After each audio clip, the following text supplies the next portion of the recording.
Abra a tua Bíblia em Esdras, capítulo 1. Vamos ler inicialmente o versículo 1 e o 2. Livro de Esdras.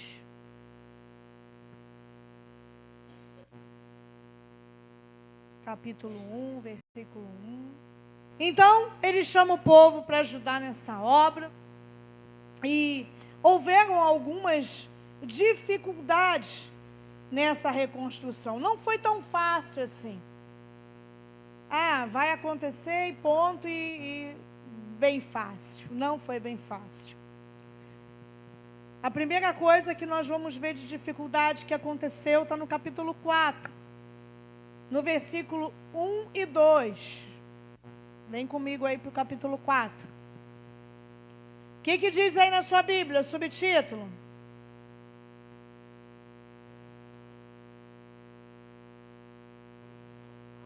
Oposição à reconstrução. Outra. A minha está igual a essa também. Mais algum diferente?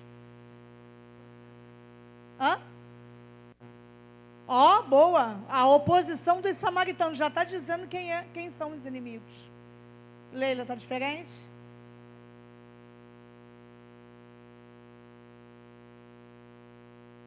Olha isso. Já está dizendo todo o capítulo aí, né? Tudo que quer dizer. Alguém tem alguma tradução diferente para esse subtítulo aí? Não, né? Então é exatamente isso.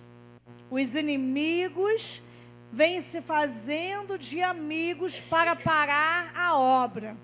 E o que eles dizem aí, ó?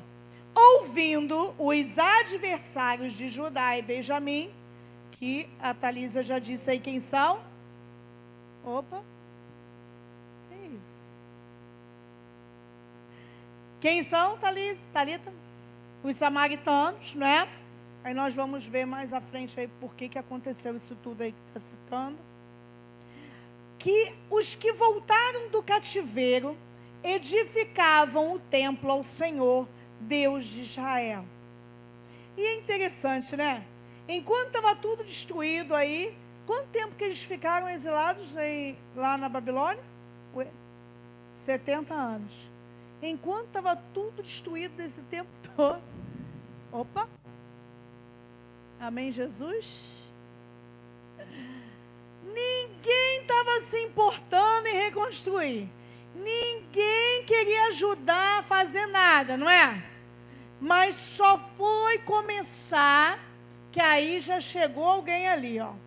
Chegaram-se a Zorobabel, né? E aos cabeças de famílias e lhe disseram: Deixai-nos edificar convosco. Por quê? Olha isso, olha a astúcia aí, ó, do inimigo, ó. Como vós, eles se igualaram a eles, buscaremos a vosso Deus, como também já lhe sacrificamos desde os dias de Esar-Adom, rei da Síria, que nos fez subir para aqui. Porém, Zorobabel, Jesua e os outros cabeças de famílias lhe responderam. O que eles responderam? Ei, nada tendes conosco na edificação da casa nosso Deus. Nós mesmos sozinhos a edificaremos ao Senhor, Deus de Israel, como ordenou Ciro, rei da Pérsia. Olha como é que são esses inimigos astutos, né? Eles falam que vão tentar, eles vão ajudar a edificar a casa, só se for ajudar a desistir, né? Só se for para estar ali perto, para fazer de tudo para que eles desistam na obra. E isso nos atenta para uma coisa. Vocês já aconteceu com vocês de estar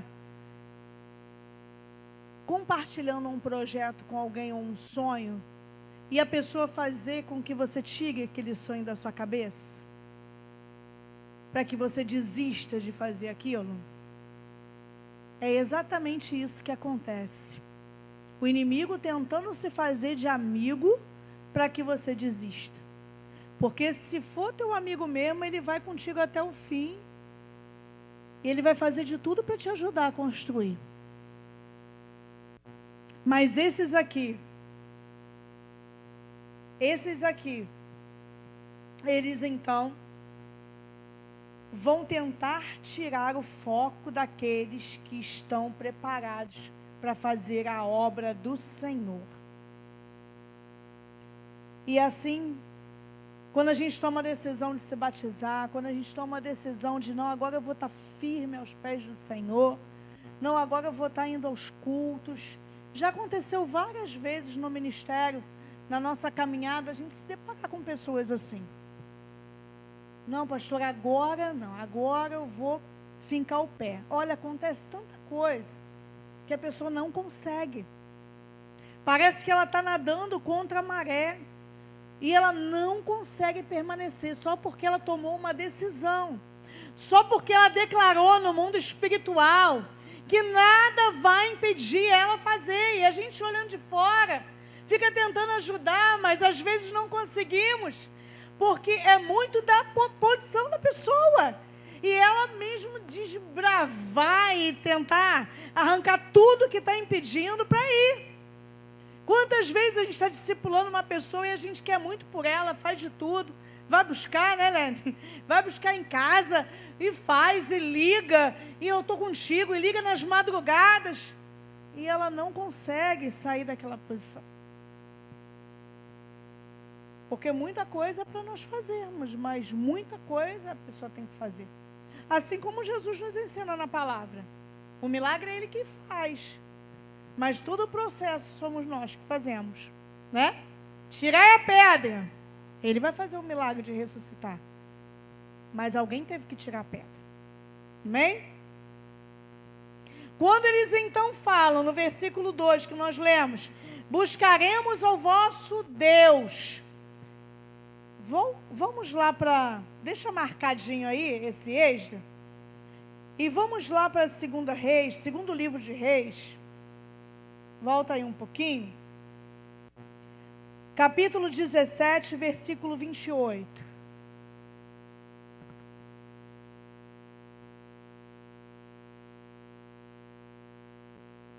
Isso, 17, versículo 28. É até o 41, mas aí, vamos ver se a gente consegue não ler todo aí. 17, segundo livro de Reis, 17, 28. E vamos ver até onde a gente dá para ir aí. Foi, pois, um dos sacerdotes que haviam levado de Samaria e habitou em Betel, e lhes ensinava como deveria temer o Senhor. Presta atenção. E aí vem aí, ó, o culto misto dos samaritanos, é onde a gente quer chegar. Porém, cada nação fez ainda os seus próprios deuses nas cidades em que habitava, e os puseram nos santuários dos altos que os samaritanos tinham feito. Os de Babilônia fizeram Sucote e Benote, os de Cuta fizeram Nergal, os de Amate fizeram Azima, não sei. Os aveus fizeram Nibais, Tartaque, esses aí, né? Esses capeta aí. Mas, olha aí, ó, por isso que eles falaram que iam buscar o Senhor. Temiam também ao Senhor. Dentre os do povo, reconstruíram sacerdotes dos lugares altos, os quais oficiavam a favor deles nos santuários dos altos. De maneira, ó, que temiam o Senhor e ao mesmo tempo serviam aos seus próprios deuses, segundo o costume das nações, dentre as quais tinham sido transportados. Até o dia de hoje fazem segundo os antigos costumes. Não temem ao Senhor, não fazem segundo os seus estatutos e juízos, nem segundo a lei e o mandamento que o Senhor prescreveu aos filhos de Jacó, a que deu o nome de Israel. Ora, o Senhor tinha feito aliança com eles e lhes ordenara, dizendo: não temereis outros deuses, nem vos prostrarei diante deles. Enfim, se vocês lerem em casa tudo até o 41 aí, vocês vão entender melhor. Mas o ponto que a gente queria era esse aí. Que o que aconteceu? Essa cidade, então, que foi tomada pelos assírios, começaram a chegar, outros estrangeiros para habitar na terra. E aconteceu, então, uma mistura, não só racial, mas também espiritual. Cada um com seu Deus. Então, por isso que eles chegaram para eles e disseram que também buscaremos ao vosso Deus. Amém? Entenderam? Deixa eu ver se a gente leu 33, que fala isso. Então, voltando aí para Esdras, onde eu falei para vocês deixarem aí, voltando aí ao capítulo 4. Eles falaram, no versículo 3, nada tendes convosco na edificação da casa do vosso Deus. Então, isso nos aponta para discernimento espiritual. Cuidado com os falsos amigos. Cuidado com aqueles que se dizem amigos. Eu vou orar contigo. Vou orar por você. Não generalizando, tá, gente? Vocês estão entendendo, Porque, de repente, aquele que diz seu amigo pode te tirar da igreja. E, infelizmente, não sei, o pastor Rodrigo, quando esteve liderando lá a igreja, passou por isso. Mas nós passamos por isso. De pessoas que não tiveram discernimento espiritual e acabaram caindo, acabaram saindo da igreja, porque permitiram que seus ouvidos, ouvissem e as pessoas andaram. Aliás, tem um ditado já antigo, Dize-me com quem andas, eu te direi quem é, Então, nesse tempo aí que nós estamos ouvindo desde domingo aí sobre identidade, temos que verdadeiramente saber quem nós somos em Deus. Quem nós somos, quem Deus é para nós e em nós, para poder, então, dizer assim como esses homens disseram, nada tendes conosco. Amém? Glória a Deus. A segunda dificuldade que eles passaram, ainda no capítulo 4, no versículo 4, 5 e o 6. Então, as gentes da terra desanimaram o povo de Judá. Olha isso. Não só desanimaram, inquietando-o no edificar. Não só o inquietaram, alugaram contra eles conselheiros para frustrarem o seu plano todos os dias de Ciro, rei da Pérsia, até o reinado de Dario, rei da Pérsia. Os inimigos, então, vão tentar nos desanimar, vão tentar frustrar os planos de Deus nas nossas vidas, vão tentar nos acusar. Porque esse é o papel dele, é nos intimidar, esse é o papel dele, É tentar frustrar os sonhos de Deus na nossa vida. É tentar impedir que Deus complete a boa obra na nossa vida. E às vezes, nós como igreja não estamos ligados. Nós como povo de Deus não estamos ligados. E, estou desanimado. Estou frio. Não quero ir na igreja não estou bem para ir na igreja. Que frase do capeta. Do capeta. Não é? Porque se Deus tem palavras de vida eterna, se a palavra de Deus, a Bíblia aqui está cheia de promessas, está cheia de palavras de edificação, o porquê o povo de Deus anda desanimado?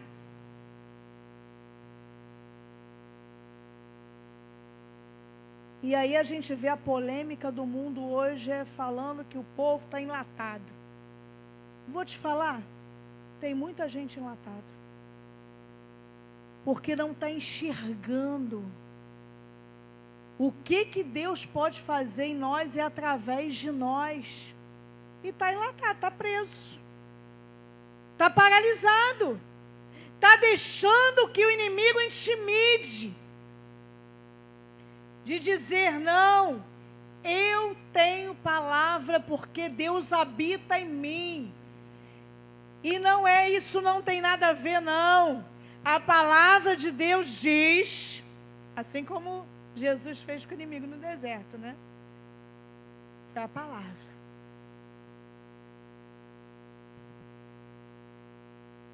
Eu já falei aqui várias vezes, né? Assim como a gente está falando, né, que a Camila não fez o festão dela hoje, muitos crentes estão deixando. Como é que eu vou explicar? Não sei nem como eu vou explicar. Antigamente, o salão de festa não abria domingo, não. Mercado fechava, acho que meio-dia, né? Aí, o que está acontecendo? Os crentes fazendo aniversário domingo. Quer dizer, faz aniversário domingo, mas fazendo festa domingo, né? Eu recebo várias mensagens. Pastor, eu não posso ir na igreja hoje não, que hoje tem um churrasco. Hoje não dá para ir na igreja, porque eu tenho um aniversário. Hoje não dá para ir na igreja, porque... Tá, e nós só temos quinta e domingo. Tu vai quando? Né? Se quinta, olha aí. Cadê o povo?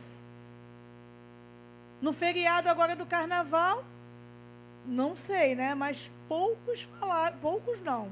A Leila que falou, você tá. E a Vanélia, que citou que estava viajando. O restante está onde? Em casa.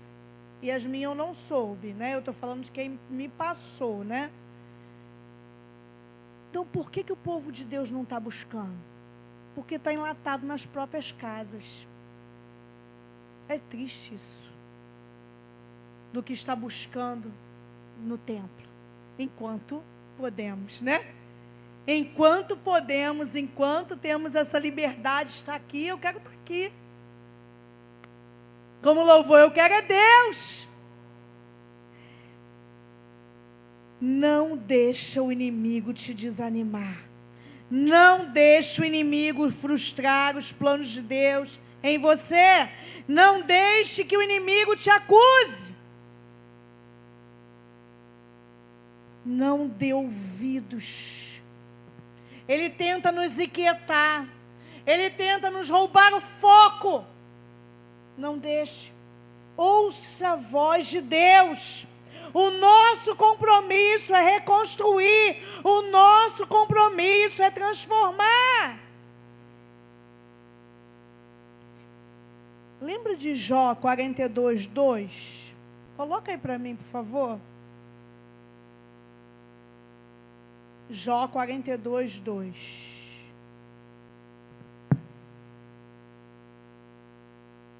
Sei que podes fazer todas as coisas. Nenhum, olha aí, ó. Bota isso na tua geladeira, lá no teu espelho, cola lá no teu armário. Nenhum dos teus planos pode ser frustrado. Se é plano de Deus, se é promessa de Deus, não vai ser frustrada por nenhum inimigo, por nenhuma palavra contrária, por nenhuma fala de quem diz ser seu amigo. Ai, amiga, não vai hoje na igreja não, fica comigo.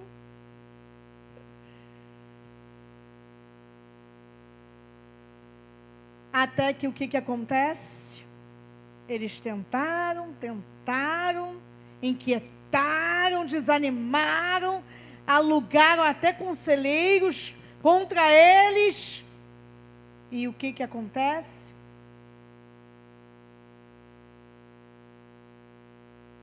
Lá no 6 ainda vai falar que escreveram acusação contra eles. Até que vemos no versículo 24 que cessou a obra. Mas foi por um tempo. Cessou, pois, a obra da casa de Deus, a qual estava em Jerusalém.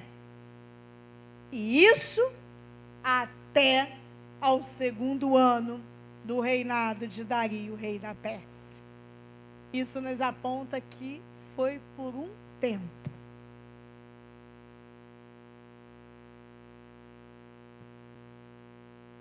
Deus vai cumprir a obra dele na tua vida. Deus vai cumprir a obra dele na nossa vida. Se não cumpriu, é porque ainda não terminou. Não desanime, não seja frustrado. Não diga, chega, acabou. Não diga. O Senhor tem uma obra e Ele vai completar. Ele disse isso.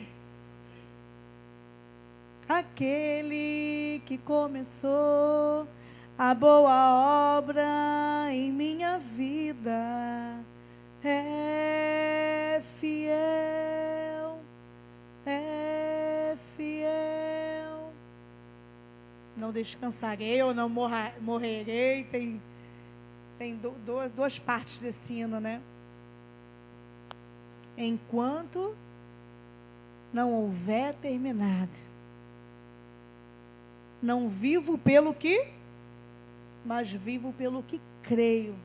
Ele é fiel. Deus é fiel. Lembre disso. Ele é fiel para cumprir. Temos que colocar isso na nossa mente. Nós estamos debaixo de um decreto do Senhor. Então, no tempo certo, vai acontecer. Isso que temos que crer. Jó 19, 25 diz, eu sei que o meu Redentor vive, e por fim se levantará. Essa palavra que nós tomamos posse, Senhor. E nós cremos que o Senhor é conosco, mesmo quando nós achamos que Ele está em silêncio, não está nos vendo.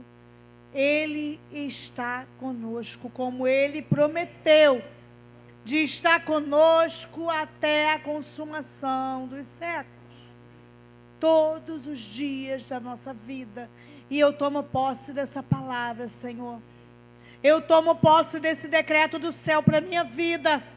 Não é a minha palavra, mas é a Tua palavra.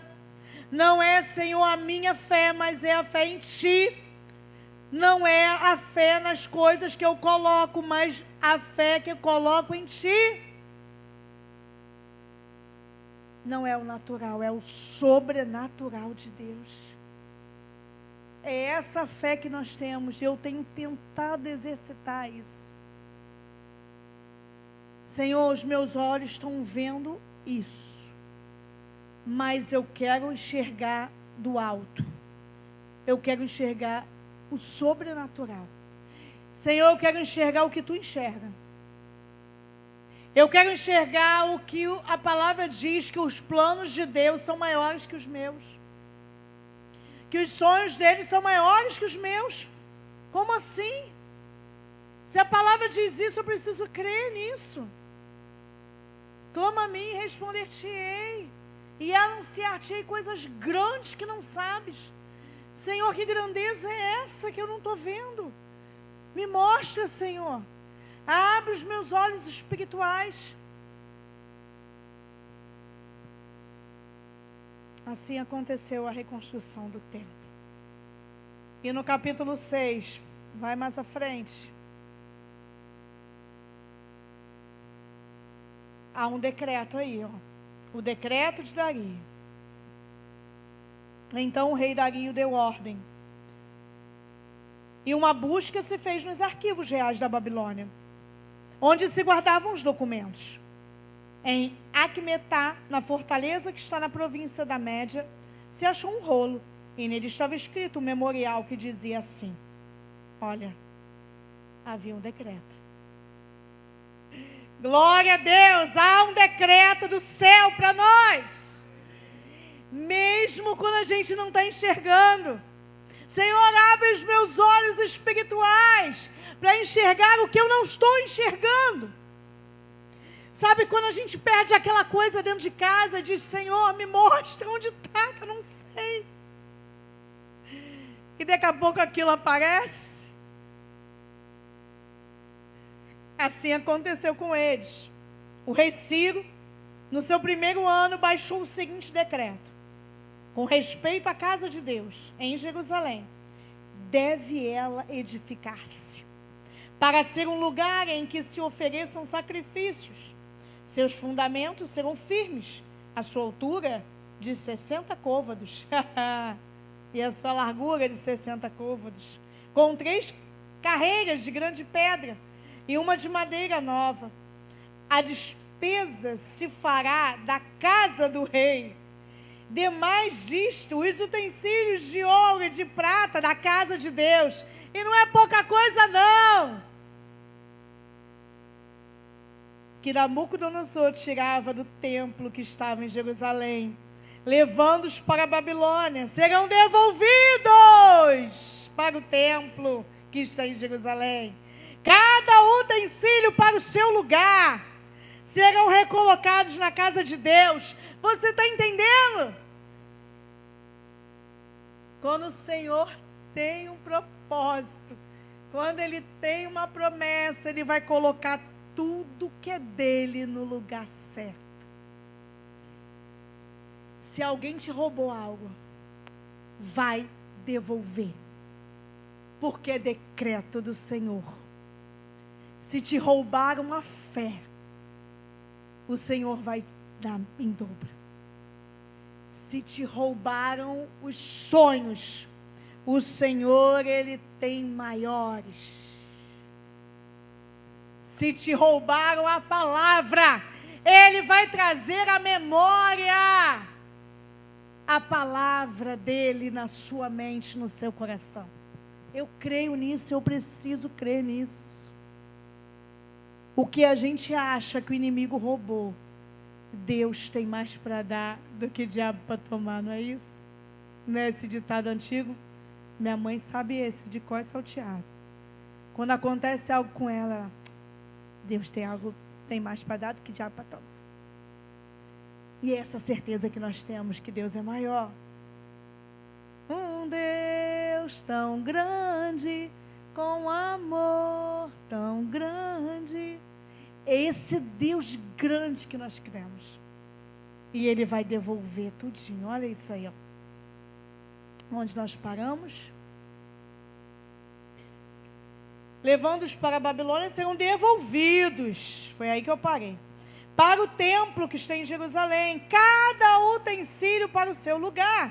Serão recolocados na casa de Deus. Agora, pois, Tatenai, governador da além de Eufrates, meu Deus, esse aí mesmo, e seus companheiros, esse aí que você está lendo, que estáis para além do rio, retirai-vos para longe dali, não interrompais a obra dessa casa de Deus, para que o governador dos judeus e seus anciãos reedifiquem a casa de Deus no seu lugar. Aleluia! Esse era o decreto. E o inimigo teve que bater em retirada. É isso que você vai fazer a partir de hoje. Na sua vida e na sua casa. Na sua família. Se o inimigo tentar roubar, você vai dizer, bata em retirada daqui. Sai em nome de Jesus. Esse lugar é de Deus. A minha vida é de Deus. A minha casa é de Deus. Os meus projetos são teus. A minha família é tua.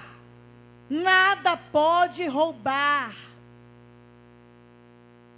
Peça de volta ao Senhor. Aquele filho que saiu da presença de Deus. Aquela pessoa que está sendo drogada agora. Aquela pessoa que não se converteu ainda, ou que, não sei. Aí você vai pensando aí com Deus. Quem foi vai voltar. Quem não foi vai ser. A tua casa, Dudu, é do Senhor. É promessa. Vão estar todos aqui, ó. Lembra quando a gente fez, não sei se foi na freguesia, a gente colocava o nome da pessoa? A gente tem que tomar posse. Porque estamos vendo aqui pela palavra, que é a palavra de Deus. É decreto, sabe, Gilza? Toda a tua casa servindo ao Senhor. Coisa linda, né? É isso que nós queremos, né? Então vamos tomar posse. Vamos tomar posse. E nessa noite a gente vai começar a pensar: quem é o inimigo que está tentando paralisar a obra? Quem é o nosso inimigo? Quem é aquele que está tentando roubar os sonhos de Deus da nossa vida? É aquele que se faz de amigo? É aquele que te inquieta? É aquele que te acusa? É o que te desanima? Não importa. Importa que ele tem que bater em retirada. Importa que ele tem que sair. Se você começar a ter pensamentos que não são de Deus, repreende na hora. Repreende o que não é de Deus. Somente permita o que é do Senhor. Porque quando Deus faz, Ele faz por completo. E se a gente continuar a ler aí, Ele providencia os recursos. Ele destrói quem se levanta contra nós. E o inimigo é obrigado a cumprir o decreto do Senhor. Vamos continuar a ler aí? A gente parou no 7, né? 8.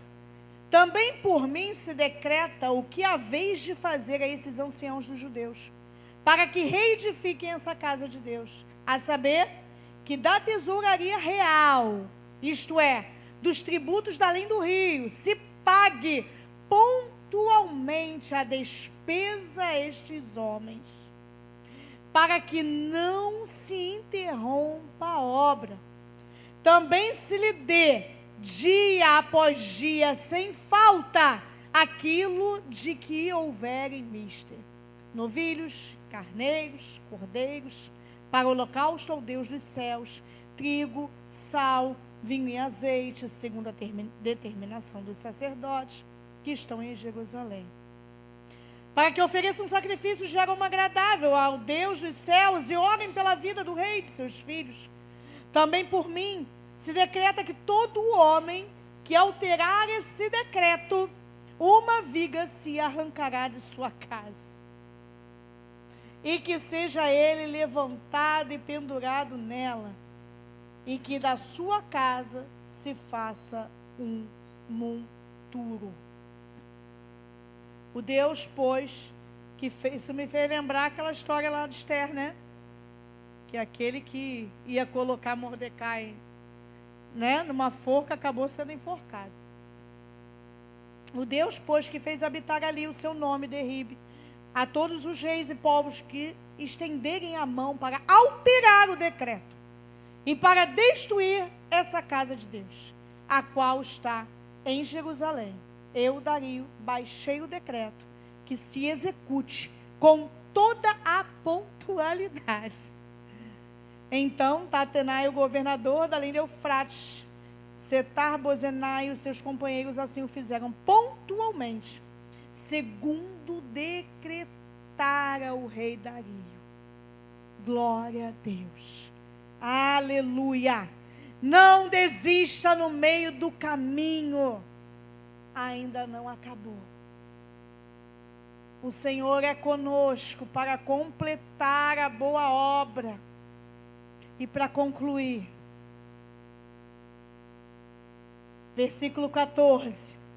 Os anciãos dos judeus iam edificando e prosperando, em virtude do que profetizavam os profetas Ageu e Zacarias, filho de Ido. Edificaram a casa e a terminaram segundo o mandado do Deus de Israel, e segundo o decreto de Ciro, de Dario, de Artaxerxes, rei da Pérsia. Acabou-se esta casa no dia 3º do mês de Adar, no 6º ano do reinado do rei Dario. Aleluia. E como tudo que o Senhor faz, acaba em festa, em celebração. Tudo que nós vemos, né, na passagem, eu lembro quando eu preguei aqui sobre as muralhas, no fim, celebram a Páscoa. No fim, eles dançam. No fim, eles se alegram. E aqui não foi diferente. A dedicação do templo, versículo 16, para a gente terminar. Pastor Rodrigo, se quiser ir vindo. Os filhos de Israel, os sacerdotes, os levitas e o restante dos exilados celebraram com regozijo a dedicação desta casa de Deus. Aleluia. Versículo 22. Celebraram a festa dos pães asmos por 7 dias com regozijo, porque o Senhor os tinha alegrado, mudando o coração do rei da Síria a favor deles, para lhes fortalecer as mãos na obra da casa de Deus, o Deus de Israel. Glória a Deus por isso. Aleluia! Glória a Deus. Talvez nós entramos aqui por essas portas, assim como aquele povo, desanimado, seus planos frustrados, sendo acusado, desistido, paralisado, desistiu de sonhar. Hoje nós iremos reconstruir o templo. Somos nós, o templo do Espírito Santo. Porque Deus tem um decreto de vitória para nós. Assim como aquele hino que a gente gosta. Ele é um Deus de obras completas. Não há nada que possa impedir um decreto do Senhor. Nós vimos aqui no decorrer da palavra. Que coisa linda.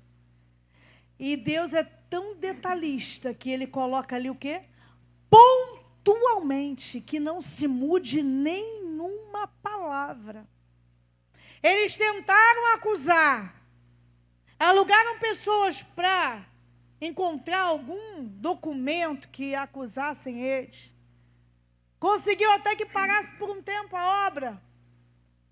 Mas a obra de Deus não é nossa.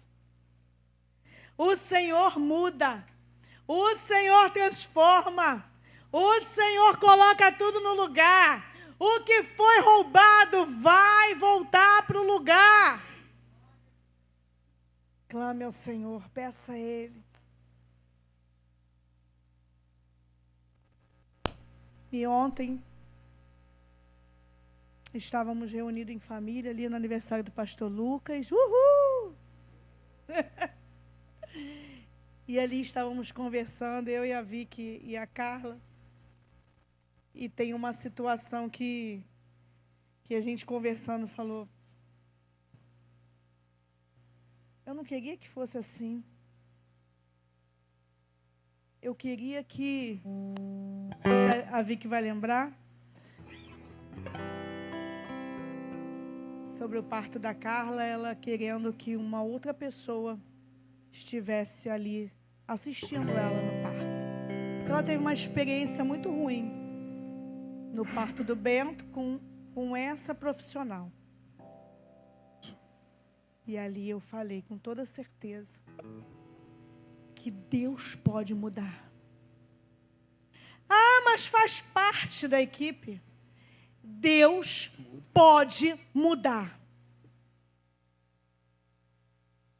E assim eu estou orando todos os dias por elas. Né, Vicky? Amém? E eu creio, assim como a palavra me permite. Se Ele diz, agrada-te do Senhor, Ele satisfará os desejos do seu coração. Deus não vai permitir que a minha nora esteja ansiosa no momento do parto. Eu creio, como a gente diz, como 2 e 2 é 4. O Senhor, Ele vai mover céus e terra para que ela esteja tranquila naquele dia. E assim como eu ouvi essa palavra hoje para a minha vida, e eu trouxe para a vida de vocês, assim como aquele povo poderia ter sido destruído com uma palavra, que às vezes tem gente que com uma palavra te deixa alegre, feliz, contente, mas tem gente que com uma palavra te destrói. Assim como Deus fez um rebuliço e colocou tudo, como diz, em pratos limpos, né? E ainda disse pontualmente, ninguém tire. Assim eu creio. Assim como eu estou orando aqui neste altar, todos os cultos, um dos propósitos pela gravidez das minhas noras. Assim eu creio que o Senhor vai fazer na tua vida também. Então corre para o altar. O altar é lugar de sacrifício, mas também é lugar de aconchego, mas também é lugar de conforto, mas também é lugar onde o Espírito Santo te abraça aqui e diz: eu estou contigo todos os dias, até a consumação dos séculos. Assim como a Camila testemunhou para nós ali no sítio, na gravidez da Serena, que o mundo estava em caos, mas ela estava em paz, porque ela pediu paz para ela.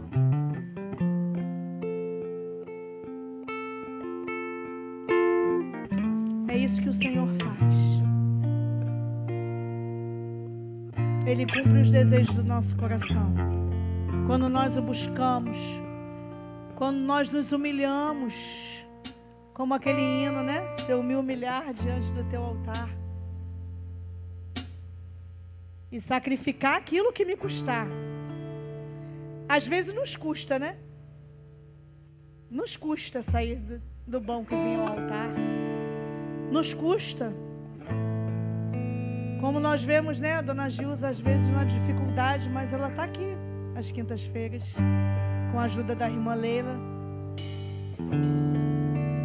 Às vezes nos custa sacrificar o nosso eu, mas o Senhor nos chama a adorá-lo. O Senhor nos chama a buscar a Ele, e Ele vai cumprir os decretos dEle na nossa vida, porque Ele é um Deus de obras completas.